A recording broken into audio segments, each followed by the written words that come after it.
Residents in Switzerland County, Indiana were some of the first in the tri-state to get hit by the storm. And today I got a first-hand look at the destruction caused by the strong winds. It don't look good at my house.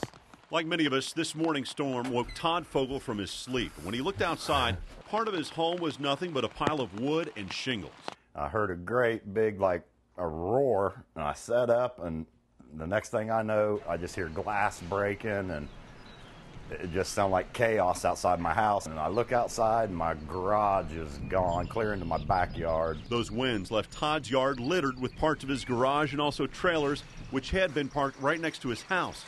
Just down the road from his house was this, a barn, once the center of a working farm that harvested hay. Now it's reduced to smashed machinery and rubble. People in this area remember another tornado that ripped through here years ago, and no matter what caused this damage, Todd says he's fortunate. I always told myself, it'd be a good place to have the house. What's the chances of another tornado hitting in the same spot? Pretty good. Yeah, the National Weather Service hasn't said yet whether this damage was caused by a tornado or by straight-line winds.